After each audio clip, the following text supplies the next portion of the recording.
I always knew family gatherings came with a side of judgment, but that day felt heavier than usual. Aunt Meredith's annual Thanksgiving dinner in her posh Westchester home had become something of a dreaded tradition for me. The moment I walked through the door, I felt it, that subtle shift in energy, the quick once-overs, the tight smiles that never quite reached their eyes.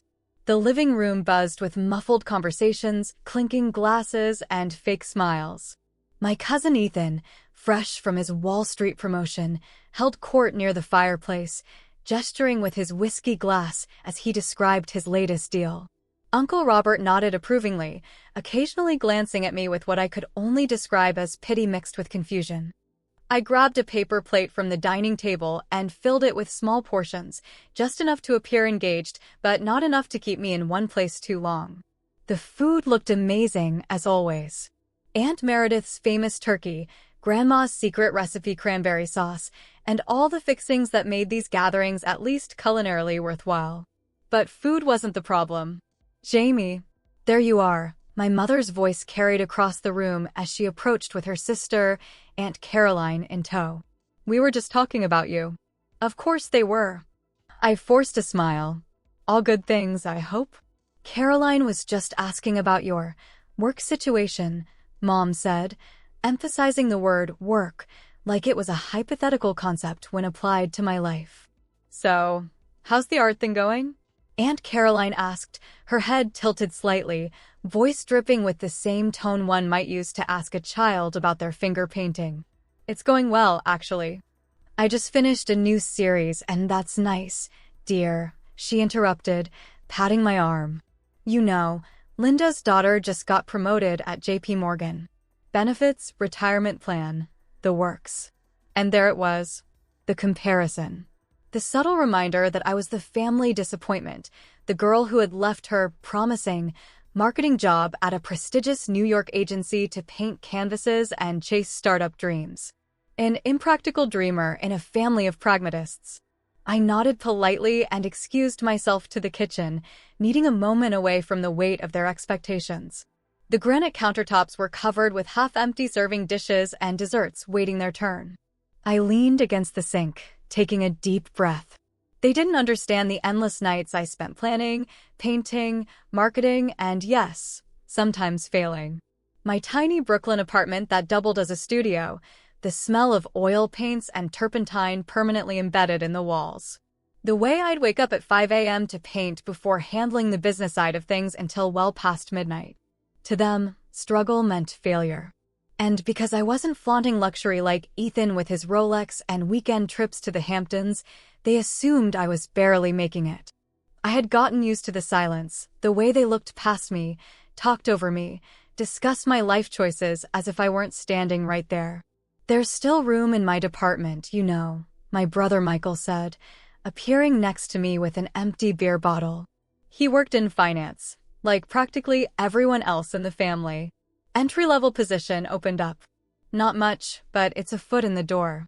I smiled, knowing his heart was in the right place, even if his understanding wasn't. "Thanks, Mike. I'm actually doing okay.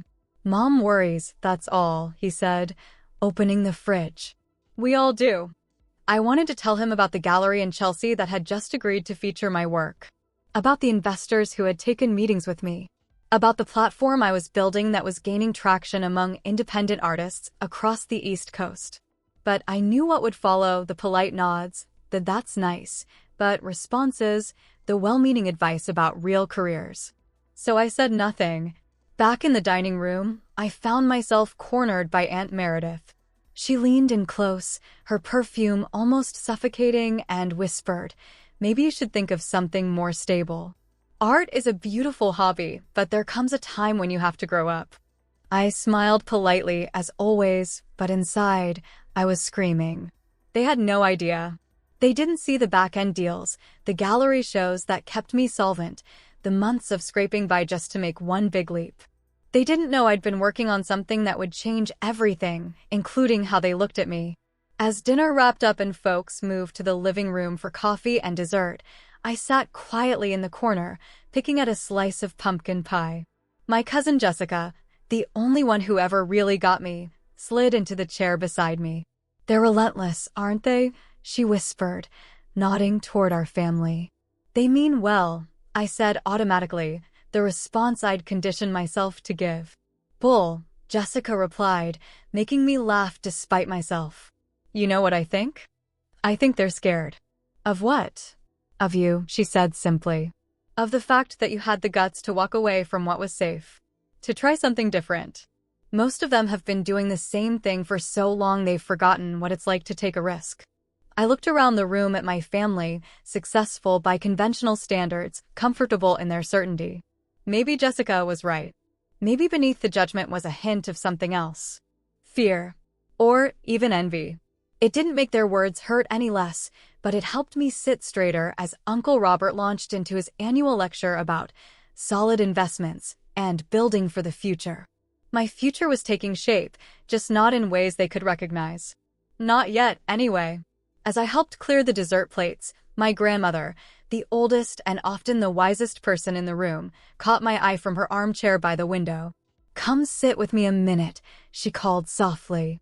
I did as she asked, balancing on the ottoman at her feet. You remind me of your grandfather, she said, her voice frail but her eyes sharp as ever. Everyone told him his ideas about starting that construction company were foolish. Too risky. But he believed in what he saw, not what others told him to see. She patted my hand. Keep going, dear. The ones who change things are rarely understood at first. I kissed her cheek before leaving, her words a balm against the day's small wounds. They didn't know what I was building. But soon, they would. And everything would change. Being underestimated had become my superpower. While everyone thought I was floundering, I was busy building something bigger than their limited imagination could grasp. The day after Thanksgiving, I woke up in my Brooklyn apartment with renewed determination. Grandma's words echoed in my mind as I made my morning coffee in the kitchenette that doubled as my packaging station. My 600-square-foot apartment was a testament to my dual existence. The living room was my studio, easels positioned to catch the morning light from the single window, canvases in various stages of completion leaning against every wall. The tiny dining table served as my office, laptop surrounded by invoices, shipping labels, and business plans. A bookshelf overflowed with art history volumes alongside marketing and business strategy books. I sipped my coffee and opened my laptop, checking overnight sales from my website. 3 prints and 1 original piece, not bad for a random Thursday in November. The notification ping from my bank app confirmed the deposits. I smiled, thinking of Uncle Robert's lecture about real income. If only he knew. My journey from struggling artist to emerging entrepreneur hadn't happened overnight. 2 years ago, I had indeed been the starving artist they all imagined, eating ramen noodles and wondering if I'd made the biggest mistake of my life leaving Davis and Morton Marketing. But even then, I had a vision that went beyond canvas and paint. I turned my art into a brand, not just Jamie Sullivan, painter, but Sullivan Studios, a curated aesthetic that spoke to young urban professionals who wanted authentic art in their homes but didn't know where to start. I created a cohesive look across my social media, website, and packaging. Every piece shipped with a handwritten note and a small surprise, a custom sticker, a miniature print, something to make the experience memorable. More importantly, I launched Artisan Link, an online platform connecting independent artists like me with buyers looking for original work. The idea came from my own frustration with existing platforms that took excessive commissions or favored established names. My platform charged lower fees and emphasized discovery, helping buyers find emerging artists whose work spoke to them. My marketing background proved invaluable. I knew how to build campaigns, analyze metrics, and optimize for conversion. Each failure taught me something new: how to pivot, how to pitch, how to push past the limits they thought defined me. When my first attempt at an artist collective fell apart, I redesigned the membership model. When a gallery exhibition was canceled last minute, I turned it into an online event that actually reached more people. The irony wasn't lost on me that I was using everything I'd learned in my stable career to build something they considered unstable. You look exhausted, my best friend Zoe commented during our weekly coffee meetup at Williamsburg's favorite local spot, the Daily Press.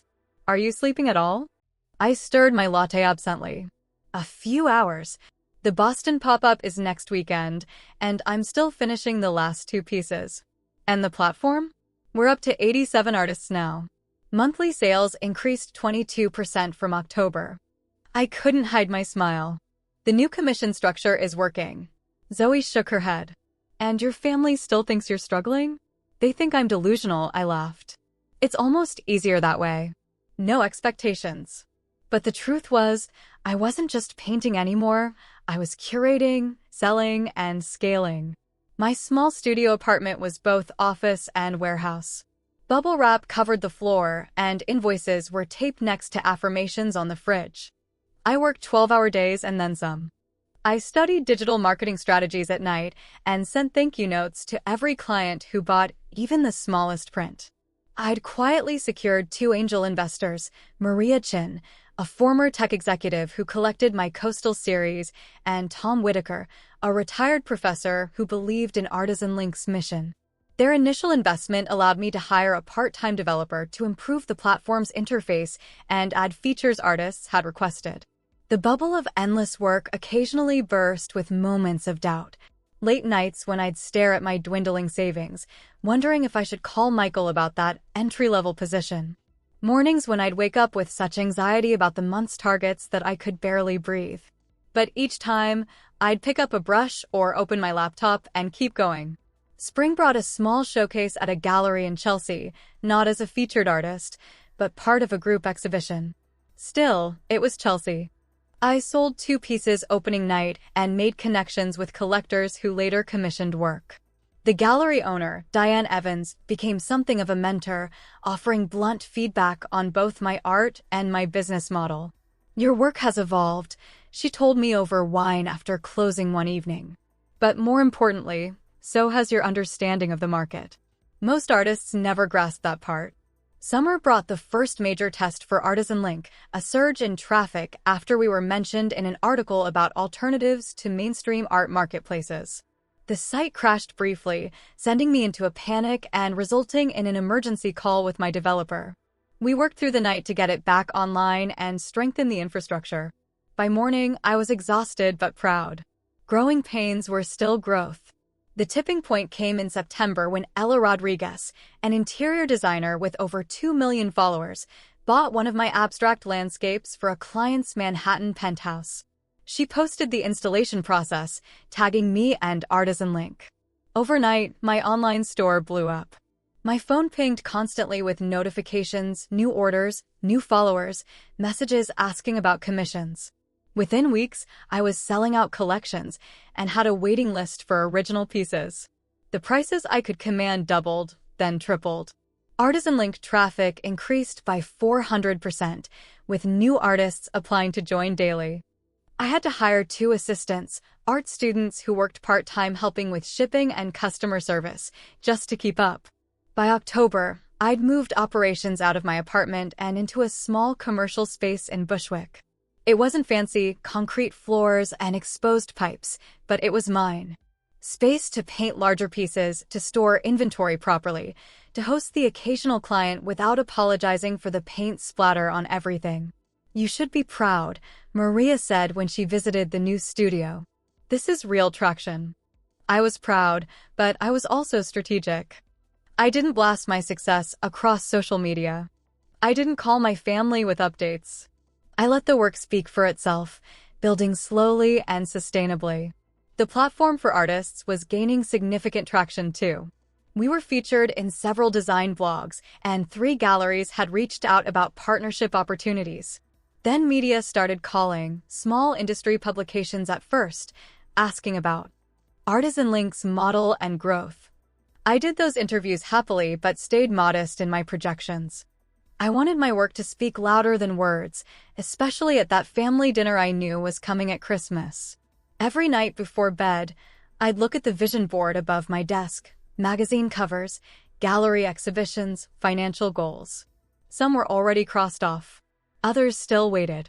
But the trajectory was clear, and for the first time, I felt certain about my path. The next family gathering wouldn't be like the last. I wasn't sure how they'd react when they finally saw what I'd built while they were busy doubting me. But I was looking forward to finding out. When Forbes reached out, I thought it was a scam. The email arrived on a Tuesday morning in early December, sandwiched between a supplier invoice and a message from an artist wanting to join Artisan Link. I almost deleted it until I noticed the sender's domain. No way, I whispered to the empty studio, my coffee forgotten as I read the message 3 times before realizing it was legitimate. Alexis Marshall, a senior writer for Forbes, had heard about my work, not just the art, but the platform. She wanted to feature me in an article about disruptive entrepreneurs in the creative space. I called Zoe immediately. I think Forbes just emailed me. Like, the actual Forbes? With the lists and the billionaires? Her voice rose with each word. That's the one. I paced around my studio, phone pressed to my ear. They want to interview me for a piece on creative entrepreneurs. Holy shit, Jamie, she screamed so loudly I had to hold the phone away. This is huge. When's the interview? I haven't replied yet. I wanted to make sure it wasn't some elaborate phishing attempt. Send me the email, she demanded. After analyzing the headers and verifying the writer's LinkedIn profile, we confirmed it was genuine. I sat down at my desk and crafted a response, trying to sound professional and not like someone who was currently having heart palpitations. I said yes, of course. We scheduled the interview for Friday morning at my studio. Those next 2 days were a blur of preparation and panic. I cleaned the studio obsessively, rearranged artwork, practiced potential answers in the mirror, and then decided everything I'd planned to say sounded rehearsed and terrible. I read previous Forbes profiles until 2 a.m., analyzing their tone and focus. I barely slept. Friday arrived with December sunlight streaming through the industrial windows of my studio. I wore my business casual artist outfit, black jeans, a crisp white button-down, and the one designer piece I owned, a vintage Diane von Furstenberg blazer I'd found at a Brooklyn thrift shop. My hair was pulled back in what I hoped was a look that said, serious entrepreneur who also happens to be creative. Alexis arrived precisely on time. She was younger than I expected, maybe mid-30s, with a sharp bob and horn-rimmed glasses. She carried a sleek laptop bag and had a recorder in hand. Her handshake was firm, her smile genuine. "Your space is incredible," she said, looking around at the canvases, the shipping station, the small conference area where my team and I planned marketing strategies. "How long have you been here?" "Just since October," I replied, offering her coffee from the fancy machine Maria had insisted was a necessary business expense. Before that, everything was run out of my apartment. "That's exactly the kind of detail I love," she said, accepting the coffee and pulling out her recorder. "Do you mind if I record our conversation? It helps me capture quotes accurately." The interview was surreal. We sat in the small seating area near the windows, sunlight playing across the concrete floor. Alexis asked about my background, my transition from marketing executive to artist entrepreneur, and the genesis of Artisan Link. I talked about resilience, about the nights I'd wondered if I should give up, about the family gatherings where I'd smiled through dismissive comments. I described bootstrapping the business, being dismissed by traditional galleries, and building something that finally had its own momentum. The art world has notoriously high barriers to entry, I explained, feeling more comfortable as the interview progressed. Galleries take 50% commissions or more. Online marketplaces are oversaturated. I wanted to create something different, a platform where emerging artists could be discovered based on their work, not their connections or CV. Alexis nodded, taking notes even though the recorder was running. "And how did Artisan Link evolve from concept to reality?" I walked her through the journey, the initial website built on a shoestring budget, the first 5 artists who took a chance on an unproven platform, the pivots when certain features didn't work as planned. I showed her the analytics dashboard we'd developed to help artists understand which pieces resonated with viewers, even if they didn't immediately sell. "What was your lowest point?" she asked, her tone gentler. I paused, considering how honest to be. "Last Christmas," I finally said. I was at a family dinner, and everyone was talking about promotions and bonuses. Someone asked about my little art project in a tone that made it clear they thought I was failing. I had just secured our first angel investment that morning, but I couldn't bring myself to share the news. I didn't think they'd understand or believe in what I was building. And now we have over 200 artists on the platform. Sales have increased 340% year over year. We're launching a mobile app next quarter and exploring partnerships with boutique hotels to feature our artists' work. I smiled. I think they might believe me now. The interview continued for nearly 2 hours as Alexis asked about my business model, my vision for the future, and the challenges of disrupting an established industry. She requested a tour of the studio and took photos of me working, of the artwork in progress, of the shipping station where my 2 assistants were carefully packaging pieces for delivery. As she was preparing to leave, Alexis paused. There's something I haven't mentioned yet. This isn't just going to be part of an article on creative entrepreneurs. My heart sank. Was she canceling the piece altogether? We want to make it a feature. A cover story for our entrepreneurs to watch January issue. I stared at her, certain I'd misheard. I'm sorry, did you say cover? She nodded, smiling broadly now. Your story hits all the marks, Jamie. The career pivot, the technological innovation in a traditional field, the personal journey. Plus, your numbers are impressive. Our editor thinks you're exactly the kind of entrepreneur our readers should know about. I sat down abruptly on a nearby stool. The cover of Forbes, I repeated, the words feeling foreign in my mouth. We'll need to schedule a professional photo shoot next week. Our team will be in touch about that. And I'll send you the draft for fact-checking before publication. After she left, I stood in the middle of my studio, surrounded by the evidence of my journey, the paintings, the packaging materials, the whiteboard filled with plans for Artisan Link's next phase. Forbes. The cover. It didn't seem real. I called Maria first, then Tom. Both were ecstatic but not surprised. This is exactly why we invested, Maria said. We saw what others didn't. When the draft arrived a week later, I read it with my heart in my throat. The article was thoughtful, detailed, and surprisingly personal. Alexis had captured not just the business metrics, but the emotional journey, the doubt, the determination, the gradual vindication. There was a sidebar about Artisan Link's innovative approach to artist discovery and a graph showing our growth trajectory. The editor's note said they would send advance copies of the magazine once it was printed. The issue would be released on December 23rd, right before Christmas. Right before my cousin Rachel's birthday dinner, where the entire extended family would gather at Aunt Meredith's again. I said nothing about the Forbes feature. Not to my friends, not to my family. Only Maria, Tom, Zoe, and my small team knew. I wanted the moment to land without fanfare or expectation. The timing felt poetic, almost too perfect to be coincidental. When the advance copy arrived at my studio, I carefully removed it from the padded envelope. There I was on the cover of Forbes, standing in my studio with my arms crossed, artwork visible behind me. The headline read, "The Art of Disruption: How Jamie Sullivan is Rewriting the Rules of Creative Entrepreneurship." I traced my finger over the glossy surface, remembering all the times I doubted myself, all the dismissive comments, all the well-meaning but undermining suggestions to find something more stable. This wasn't just personal validation, it was proof that my vision had merit, that the risks had been worth taking. I slipped the magazine into my tote bag and put it in my desk drawer. It would stay there until after the family dinner. I wanted to see their faces when they realized what had been building all along, right under their noses while they were busy feeling sorry for me. Christmas was coming. And this year, I wouldn't be the one sitting quietly in the corner with a paper plate, pretending not to notice their pity.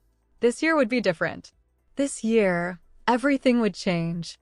Rachel's birthday dinner fell on December 23rd, the exact day the Forbes issue hit newsstands. I spent the morning refreshing online news sites, watching as digital versions of the article began to appear. My phone buzzed constantly with congratulatory messages from industry contacts who had seen the piece. The Artisan Link website traffic spiked so dramatically that I called my developer to make sure our servers could handle it. Yet amid all this validation, I felt strangely nervous about the evening ahead. I slipped a copy of the magazine into my bag before leaving my studio, then second-guessed myself and removed it. No, better to let them discover it organically. This wasn't about showing off, it was about finally being seen. The drive to Westchester felt longer than usual. Christmas lights adorned the suburban homes along the route, their warm glow a stark contrast to the cold knot in my stomach. I rehearsed responses in my head, determined to remain gracious regardless of their reactions. Snow had begun to fall lightly as I pulled into Aunt Meredith's circular driveway. The massive wreath on the front door and the perfectly positioned lighting scheme screamed, magazine-worthy holiday home. I caught my reflection in the car window and smoothed my hair, straightened the silk blouse I'd splurged on last week, and took a deep breath. "You've got this," I whispered, grabbing the gift-wrapped package containing Rachel's present, a small original painting I'd created specifically for her apartment in Boston. The house was already full when I entered. The familiar sense of pine, cinnamon, and Aunt Meredith's signature beef tenderloin filled the air. Family members clustered in typical formations, the older men discussing politics by the fireplace, the women arranging presents and fussing over food, cousins catching up over drinks in the sunroom. "Jamie." My mother spotted me first, waving me over to the kitchen where she was arranging canapes on a silver platter. She kissed my cheek, her eyes doing the usual quick assessment of my appearance. "You look nice." "New blouse." "Yes, actually." I set Rachel's gift on the designated table. "How can I help?" "You can take these out to the living room," she said, handing me the platter. As I turned to go, she added, "Oh, and Jamie? Try to sound interested when people ask about your work, okay? It's Christmas." I bit back a retort and nodded. Same script, different day. The first hour played out as expected. I circulated with drinks, answered polite questions about how things were going, and deflected comments about the job market being quite good right now, with practiced ease. My cousin Ethan cornered me by the bar, bourbon in hand. "Still doing the painting thing?" he asked, his tone suggesting he was inquiring about a phase I'd eventually outgrow. Among other things, I replied vaguely, sipping my wine. "Must be tough in this economy. Creative fields are always the first to get hit." He leaned in as if imparting wisdom. "My firm's actually expanding our marketing department. Entry level, but I'm good, Ethan." "Thanks." I spotted Jessica across the room and excused myself, feeling Ethan's puzzled gaze follow me. Dinner was served in the formal dining room, the table extended to accommodate all 20 family members.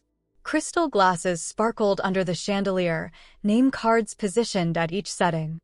I found myself between Uncle Robert and my cousin's new boyfriend, David, who worked in tech and thankfully knew nothing about my history with the family. "So what do you do?" he asked as we passed the rolls. Before I could answer, Uncle Robert jumped in. "Jamie's an artist. Very talented." His tone made it clear this was a charitable description. Though we keep telling her there's no shame in supplementing with something more practical. "Actually, I run a company called Artisan Link," I said, addressing David directly. "It's a platform that connects independent artists with buyers and provides tools to help creatives manage the business side of their work." "That sounds fascinating," David said, genuinely interested. "Is it like Etsy for fine art?" "Similar concept, but different execution. We focus exclusively on original artwork and limited edition prints, with a curatorial approach to artist selection and presentation." Uncle Robert looked surprised at my articulate description. "A website, then? That's progressive." Across the table, my mother looked pleased that I was making an effort to engage. Little did she know. As expected, the dinner conversation flowed through the usual topics. My brother Michael's new position at his investment firm, cousin Rachel's PhD program at MIT, Aunt Caroline's renovation project. Everyone had achievements to share, milestones to celebrate. "So, you're still doing the art stuff?" my uncle asked during a lull, not even looking up from his plate. The question was directed at me, but pitched to include others in this gentle interrogation. I nodded, keeping my voice even. "Yeah, still painting. Still building." He gave a half smile and moved on to ask Ethan about his recent promotion. The same loop, every year. My hands trembled slightly under the table, not from nerves, but from restraint. I wasn't going to defend my life again. I didn't have to. Rachel's cake was brought out amid singing and laughter. Gifts would follow in the living room, where coffee and dessert awaited. As we transitioned from the dining room, I felt a strange calm settle over me. Whatever happened next, I'd earned this moment. The family scattered around the living room, finding seats on sofas and armchairs. Rachel began opening her presents while people chatted in small groups. My gift received the appropriate appreciation. Rachel genuinely loved the painting, which depicted the Boston skyline as seen from her neighborhood. "I had no idea you were this good," Aunt Meredith said, examining the piece. "You really should try to sell these." I smiled. "I do sell them, Aunt Meredith. That's what I've been doing for the past 3 years." She patted my hand in what I'm sure she thought was an encouraging manner. "Of course, dear. I meant in real galleries." Before I could respond, Rachel continued with her gifts. The conversation drifted, and I felt the moment slipping away. Maybe this wasn't the right time after all. Maybe some people were never going to understand or validate my choices. And then it happened. My cousin Rachel, scrolling through social media on her phone during a brief lull, suddenly gasped loudly. Her eyes widened to perfect circles of shock. The room went quiet at her dramatic reaction. "Oh my God," she whispered, then louder. "Oh my God. Guys, she's on the cover of Forbes. Jamie is on the cover of Forbes. Look." Rachel held up her phone, displaying the Forbes Instagram post featuring my cover. Everyone froze.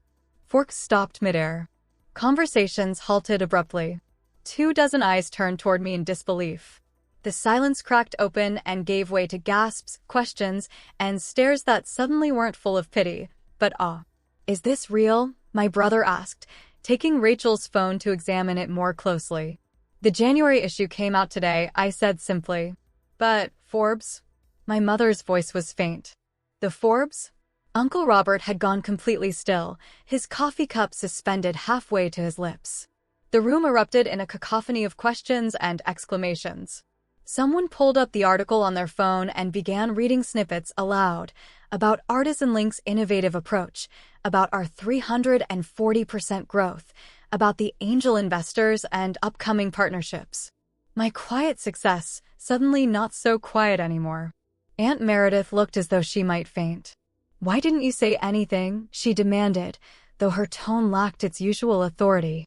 I met her gaze evenly. "I'm saying it now." In that moment, as my family scrambled to process this revelation, I felt neither triumph nor smugness. Just a profound sense of finally being visible, not as the struggling artist they had imagined, but as the entrepreneur I had become while they weren't looking. They crowded around Rachel's phone, passing it back and forth like it was made of gold. The Instagram post was just a teaser. The full article was behind Forbes' partial paywall, but even the preview revealed enough to transform my family's perception in real time. "This is you," my aunt whispered, her perfectly manicured finger pointing at the screen where my image appeared. She looked up at me, her expression hovering between disbelief and something else, respect, maybe. "You're really on Forbes?" I nodded, still maintaining an outward calm though I was emotionally trembling on the inside. Years of invisible effort had finally become undeniable, materialized in a form they couldn't dismiss. A form that spoke their language of success. "I have a copy," I said quietly, reaching for my bag and pulling out the magazine. The physical object seemed to amplify the impact, the glossy cover, my name in bold print alongside words like disruption and entrepreneurship. My mother took it from me with trembling hands. "Jamie," she said, her voice thick. She ran her finger over the cover as if checking if the ink might smudge and reveal it as an elaborate prank. "Why didn't you tell us you were doing so well?" The question hung in the air, layered with implications. Why didn't you tell us? Why didn't we know? How did we miss this? "I tried," I said simply. "Just not in the ways you were prepared to hear." Uncle Robert, always the businessman of the family, recovered first. He adjusted his posture, clearing his throat as he examined the magazine with newfound interest. "Artisan Link," he read aloud. 200 artists, partnerships with boutique hotels, impressive metrics. He looked up at me, eyes narrowed slightly. "You've been building a legitimate business this whole time." The way he said, legitimate, made something twist inside me, as if anything short of being featured in Forbes wouldn't have qualified as real work in his estimation. Yes, I replied evenly. I have. Suddenly, people wanted to know more. The questions came rapid fire from all corners of the room. How did you come up with the concept? Who are your investors? What's your revenue model? Do you have a team? How did Forbes find you? What's your valuation? My cousin Ethan, who'd been offering me entry-level positions for years, looked particularly gobsmacked. You actually built a tech platform? He asked, as if I'd claimed to have learned to breathe underwater. We have over 15,000 monthly active users and process an average of 300 transactions per week, I replied, watching his expression shift from disbelief to calculation. I could practically see him reassessing my position in his mental hierarchy. Can you help my son with his art portfolio? Aunt Caroline asked, placing her hand on my arm. He's applying to art schools next year, and having someone with your connections look at it would be invaluable. The irony wasn't lost on me. The very people who had doubted me now wanted access to the network and knowledge I'd built while they were busy pitying me. But I didn't gloat. I didn't lecture. I answered kindly, firmly, letting the truth settle in the room like a slow sunrise. I'd be happy to review his work, I told Caroline. Have him email me samples. Jessica caught my eye from across the room and raised her wine glass in a silent toast, her expression saying what words couldn't. You did it, and they can't deny it anymore. My brother Michael approached next, magazine in hand, looking genuinely proud, but also confused. Why didn't you tell me about any of this? He asked quietly. I could have helped. You were trying to help, I acknowledged. Just not in the way I needed. He nodded slowly, understanding dawning. I'm sorry, Jamie. I thought. I know what you thought, I said gently. What everyone thought. It's okay. But was it? Part of me wanted to remind them of every dismissive comment, every pitying glance, every job suggestion offered with thinly veiled concern. Another part recognized the futility of keeping score. Success was its own vindication. What struck me most wasn't their questions, it was their silence afterward. The kind of silence that comes from realizing you've completely misjudged someone. A forced recalibration of assumptions that leaves no room for easy conversation. Aunt Meredith excused herself to the kitchen, returning minutes later with a bottle of champagne. I think this calls for a toast, she announced, her voice a touch too bright. To Jamie and her, what did they call it? Disruptive entrepreneurship. Glasses were filled, and suddenly I was the center of attention in a way I'd never been at family gatherings. No longer the cautionary tale, but the success story. No longer the dreamer who needed guidance, but the visionary who had charted her own path. To Jamie, Uncle Robert said, raising his glass. Who proved us all wrong. He tried to make it sound generous, even humorous, but the acknowledgement of their collective error hung in the air. I smiled politely and sipped my champagne, watching as my family recalibrated their understanding of me in real time. Ethan cornered me by the fireplace afterward, all eager smiles and sudden interest. We should talk about potential synergies, he said, using the corporate jargon I'd always hated. My firm has clients who might be interested in art acquisition for their offices. Maybe we could collaborate. Send me an email, I replied noncommittally. We can discuss it. David, Rachel's boyfriend, approached next with genuine enthusiasm. I actually used Artisan Link last month to buy my mom a birthday present, he admitted. I had no idea it was your company. The user experience was fantastic. That made me smile genuinely. Thank you. We've worked hard on that.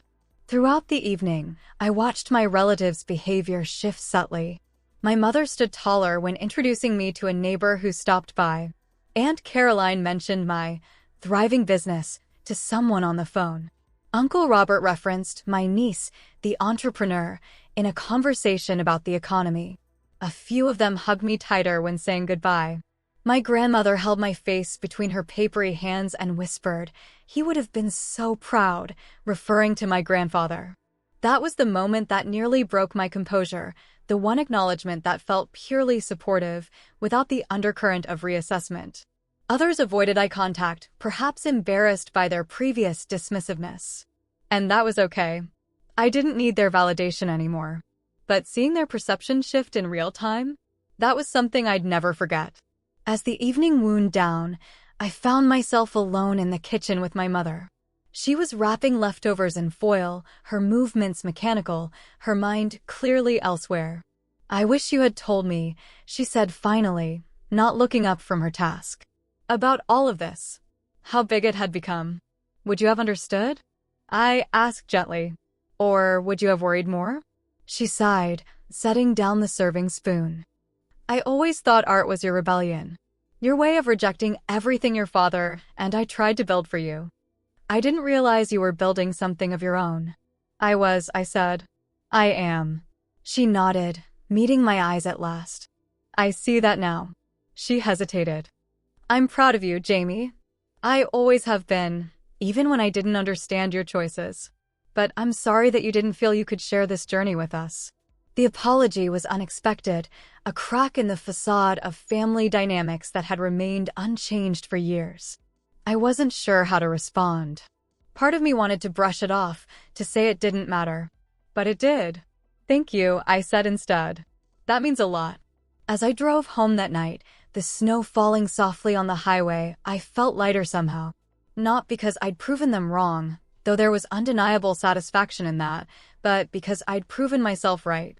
I'd believed in my vision when no one else had pushed through the doubt and the judgment, and had built something meaningful. The Forbes cover wasn't just professional validation.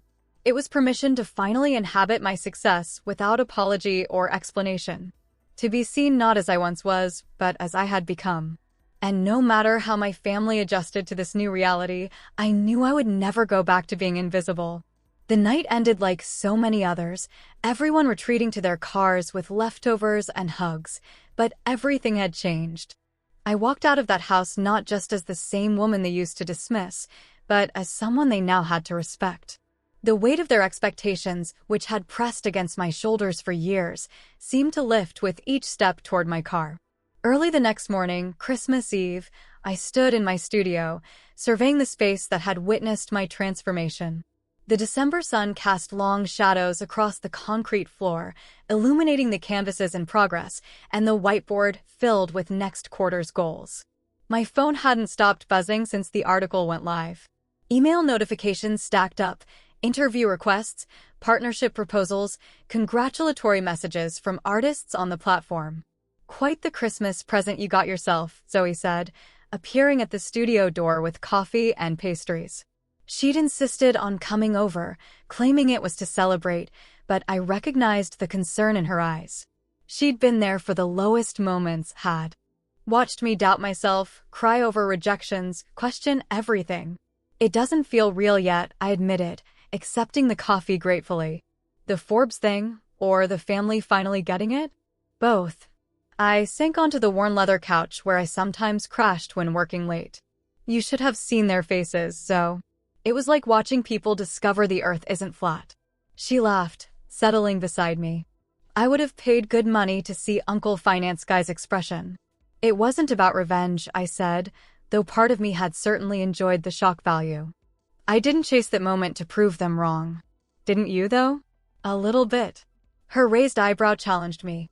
"I considered this. I chased it because I believed in something bigger than their doubts. And I proved it, quietly, steadily, in my own way." I paused. But yes, seeing Uncle Robert speechless was definitely a perk. We both burst out laughing, tension dissolving into the kind of honest mirth that only comes from shared history. Zoe had been my one constant cheerleader, the person who understood why I couldn't take the safe route, who never once suggested I hedge my bets. "What happens now?" she asked, sobering. "With the family, I mean." I shrugged. "They adjust. Or they don't. Either way, I keep building. And with Artisan Link? Forbes is just the beginning, you know." She was right. The day after Christmas, my inbox confirmed what Maria had predicted. The feature was a tipping point. 2 venture capital firms requested meetings. A luxury hotel chain wanted to discuss featuring our artists in their properties nationwide. 3 galleries proposed exclusive showcases. The calls that followed, the funding rounds being discussed, the partnerships forming, They were all a result of years spent building while no one was watching. I kept my routine despite the newfound attention. Each morning began with painting 2 hours of creative work before tackling business matters. The discipline that had sustained me through doubt continued to ground me in success. Some habits were worth preserving, especially those formed during the hardest times. New Year's Eve found me in a small gathering at Maria's Upper East Side apartment. Unlike past years, when I'd felt like an imposter among successful people, I now moved through the crowd with quiet confidence. These were peers, not intimidating figures. We spoke the same language of risk and reward, of vision and execution. To Artisan Link Series A, Tom toasted at midnight, referencing the funding round we'd decided to pursue. And to the founder who never gave up. Later that week, my mother called, her voice tentative in a way I wasn't used to. "Your father and I were wondering if you might show us your studio sometime," she said. "We'd like to understand your work better." The request surprised me, not because it was unwelcome, but because it represented something I'd stopped hoping for, genuine interest. "I'd like that," I replied, meaning it. They visited the following Saturday. I watched them take in the space, the large canvases, the shipping station, the small conference area where my now 5-person team met daily. My father ran his hand along one of the tables, a craftsman appreciating good workmanship. "You built all this yourself?" he asked. "The tables and shelves, yes," I said. "The business, I had help. Good investors, talented teammates." He nodded, a flicker of something like pride crossing his face. "Your grandfather was the same way. Could see how pieces fit together before anyone else." It wasn't an apology for years of doubt, but it was acknowledgement. Sometimes that's enough. February brought a different kind of validation. Artisan Link reached 25,000 users and onboard our 500th artist. We moved to a larger space in Dumbo, with proper offices and a gallery area for showcasing our artists' work. I hired a CEO with startup experience to help manage growth, allowing me to focus more on creative direction and less on day-to-day operations. Jessica visited from Boston, marveling at the new headquarters. "Remember when everyone thought you were having some kind of quarter-life crisis?" she asked as we toured the space. I smiled. Hard to forget. But honestly, their skepticism helped in some ways. No expectations meant no pressure to follow anyone else's timeline. "The ultimate underdog story," she teased. "More like the turtle who won the race," I countered. Slow and steady, head down, eyes forward. By spring, the family dynamic had settled into a new pattern. Holiday gatherings featured less interrogation about my career choices and more genuine questions about the business. Uncle Robert occasionally asked for my input on investment opportunities in the creative sector. Ethan no longer offered me entry-level positions. My mother proudly displayed my Forbes cover in a frame on her living room wall. But the most meaningful change wasn't in how they treated me, it was in how they spoke to my younger cousins about their ambitions. When Meredith's daughter mentioned wanting to study fashion design, rather than steering her toward business school, the family discussed art schools with the best design programs. When Michael's son showed interest in music production, the conversation centered on internships at studios rather than practical backup plans. These subtle shifts represented the ripple effect of disrupting the family narrative about success. I hadn't just changed my own trajectory, I'd expanded the range of what was considered acceptable, respectable, worthy of pursuit. In April, I was invited to speak at a conference for creative entrepreneurs. Standing at the podium, looking out at a sea of faces filled with both hope and doubt, I saw earlier versions of myself reflected back at me. "Success isn't about loud victories," I told them. "It's about staying consistent when no one claps. It's about rising even when no one believes." A young woman approached me afterward, clutching a sketchbook. "My family thinks I'm crazy for leaving my accounting job to start a design studio," she confessed. "They don't understand why I'd trade security for uncertainty." I recognized the tension in her shoulders, the defensive posture of someone used to justifying her choices. "Do you believe in what you're building?" I asked. She nodded without hesitation. "Then keep going. Especially when it looks like you're failing." Especially then. Back in my office that evening, I found myself reflecting on the journey, not just the external milestones of growth and recognition, but the internal transformation from someone seeking validation to someone who had found confidence in her own vision. The truth was, Forbes hadn't made me successful. It had simply made my success visible to others. The real achievement was in the quiet moments of perseverance, the days I'd worked until 3 a.m., the rejections I'd pushed through, the small wins I'd celebrated alone. Those were the building blocks that had constructed not just a business, but a life I was proud of. My phone pinged with a text from Zoe. "Dinner tonight? I'm dying to hear about the conference." I smiled, typing back a quick, "Yes," before gathering my things to leave. Outside, Brooklyn was awash in spring twilight, the streets humming with energy. I passed a young woman painting at an easel set up on the sidewalk, brave in her public creativity. "I like your work," I told her, pausing to admire the urban landscape taking shape on her canvas. She looked up, startled but pleased. "Thanks. I'm just starting out." "That's the best part," I said, meaning it. "The beginning, when it's all potential." "Does it get easier?" she asked, setting down her brush. I thought about my family's newfound respect, the business's growth, the opportunities that now seemed to arrive daily. But I also remembered the doubt, the late nights, the leap of faith required to keep going when the path forward wasn't clear. "Not easier," I replied honestly, "but worth it." As I continued walking, I realized the most powerful lesson wasn't that success could change how others saw you, though that was certainly true. It was that success, real success, changed how you saw yourself. It confirmed what you had suspected all along, that your vision had merit, that your path, though different, was valid, that the voice inside urging you forward was worth listening to. So now, when people ask me how I did it, I smile and say, I kept going. Even when it looked like I was failing. Especially then. Because sometimes, the best part of the story is when the world realizes you were never losing, you were just getting ready to win.